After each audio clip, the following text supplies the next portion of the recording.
What's up, y'all? So I was listening to the Breakfast Club this morning, and they was on there talking about how in certain states now the schools are allowing children to transition without the parents' consent. Okay, so he says that he was watching the Breakfast Club, and they were talking about certain states that allow kids to transition. First of all, we need to have a clear definition on what you mean by transitioning, right?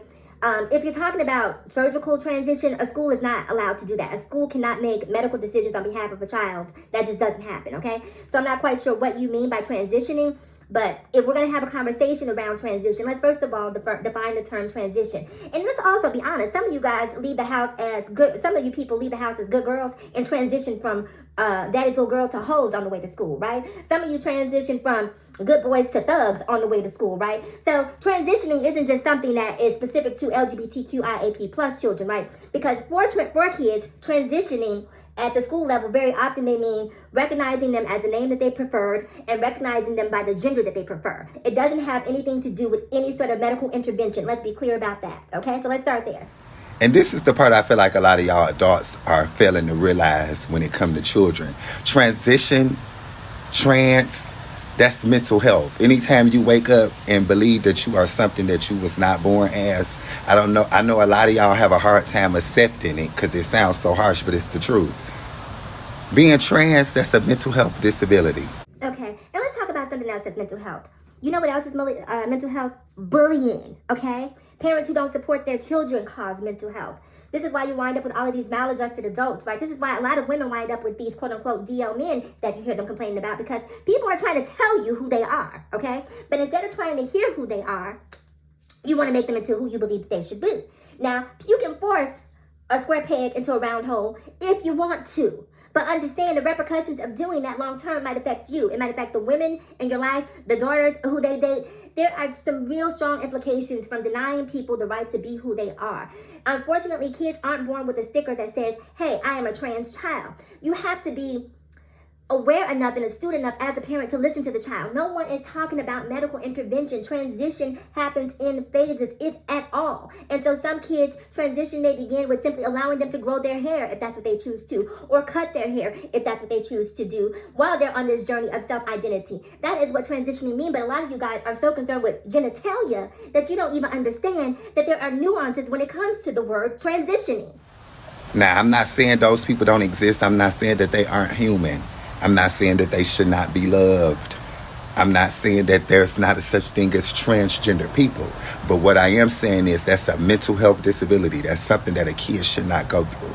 We're going to wait till you an adult. Let's go get you the mental health that you need first. Listen, it's no shade, but it's just so amazing to me that people who are not trans are such experts on what it means to be trans. And everything that a trans person says to you about their trans experience, no. You don't want to hear it from a trans person who is living the experience, right? How can a white woman tell you about the experience of a black man? How can a black woman tell you about the experience of a white man? Those two things are incongruent. So how can a cis man tell you about the experience of a trans woman? You haven't lived it, right? Now listen. The trans experience is not monolithic. It's not one. What is true for some is not true for all. And I don't take transitioning to be this sort of flight of fancy thing that shouldn't be taken and treated with the utmost sense of urgency. But I think that you guys are so hyper-focused on something that has much to do about nothing.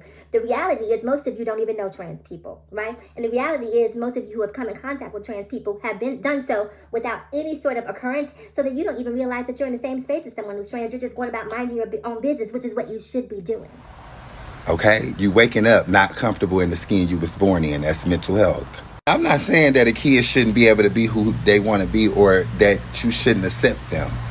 But transitioning is a whole nother kind of motherfucking department. That ain't got nothing to do with being gay or straight.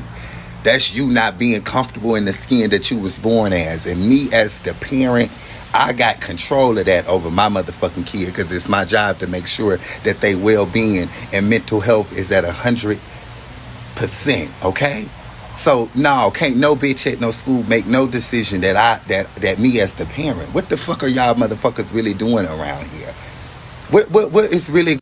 Okay, Bambino, right? Since you were so concerned with the trans experience, I'm a trans woman, I'm going to talk to you, right? I'm not going to come and talk to you in a way that is confrontational or belittling, because the goal isn't to convince you to not believe what you believe, right? Because who you are is who you are. You've been you for, however long, however old you are. And I'm sure that me on a TikTok video isn't going to do a whole lot to dissuade you from being you, right? But I would encourage you to have more conversations with actual trans women. Since I was probably 3 years old, and that is me just assigning the age to it because that's as far back as I can possibly remember, I have always known that I was different. Always. Always. Everything I wanted to do had to do with being a girl. When other boys were playing football, I wanted to play double dutch. I wanted to play hopscotch, maybe four corners, right? I didn't want to have anything to do with the football or basketball. I remember grabbing my cousin's dolls and, getting under the covers and combing their hair, rolling their hair and hiding it in places in the house because I knew that was something that I wasn't supposed to do. I remember whenever we played house, wanting to be the mom. I remember whenever we played superhero, wanting to be Batgirl or Wonder Woman. Like, this wasn't something that just came to me overnight. I struggle with it. I struggle with it in terms of how will it affect my parents? How will it affect, my brother? How will it affect, the people who I'm close to? Because the reality is that the world that we live in is not one who is very inclusive, one is not very accepting. And so I've had those conversations, I've had those struggles, and ultimately I came to the decision that none of those people that I mentioned would alter who they were for my convenience. So why should I not be me for someone else's convenience? I have a right to be happy. I have a right to live authentically. I have a right to live in my truth. And one of the things that I want people to realize around these conversations, we so often see these story times on TikTok about women who found out that their man was gay, or, they were dating a DL guy, or this man gave them an STD. And, the women are in shock and awe because they had no clue. And the reason that they had no clue is because hate rhetoric creates the best liars, right? When you grow up in an environment where you understand that who you are is not accepted, you become a great liar. You become a great pretender. You become so hyper-focused on people not being able to pick up on who you are that to some degree you start to believe it yourself. And these men that you guys create with this type of rhetoric, they go out there, they marry your sisters, your mothers, your cousins, your aunts, and that has a detrimental effect on their lives because they wind up marrying people who were dishonest. But then you guys are shocked at the dishonesty when here we are telling you at the very beginning that this person is different. And rather than hearing that this person is different, you choose not to accept it. But you can't choose to not accept it and then choose to play the victim 15, 20 years down the line when when you find out that person is not who you thought that they were. Because people are trying to tell you. At the end of the day, the beginning of the day, in the middle of the day, all you have to do is mind your business. That's all you have to do.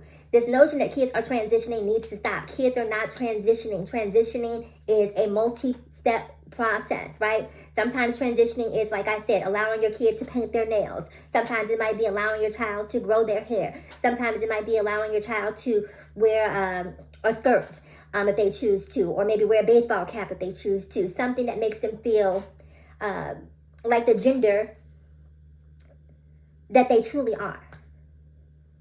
It's not medical in nature. And when you guys really start to do your research and stop just listening to these right-wing talking points, then you will become more educated. At a more advanced age, when you start to reach puberty, they start to offer puberty blockers, right? This is a testosterone suppressant that stops the kids from developing, as the gender that they do not identify with. But these same puberty blockers, and it's a conversation you guys aren't ready to have, these same puberty blockers are given to straight kids. Some girls will start their puberty as early as 7 and 8 years old. Their period, And so in order to stop that, they give these girls puberty blockers because we don't want a girl going through puberty at 7 and 8 years old. Some of these boys might start having, wet dreams at 7 and 8 years old. And we don't want that. We want them to still be kids. So we give them puberty blockers. It has nothing to do with their gender identity. It has to do with slowing down the progression of something that their bodies may not be ready for. And trans kids are no exception to that. Again, if you want to understand, then do your research. Don't listen to the Breakfast Club as trans women who actually know, as doctors and physicians who actually know. But the Breakfast Club should not be your resource, on anything trans.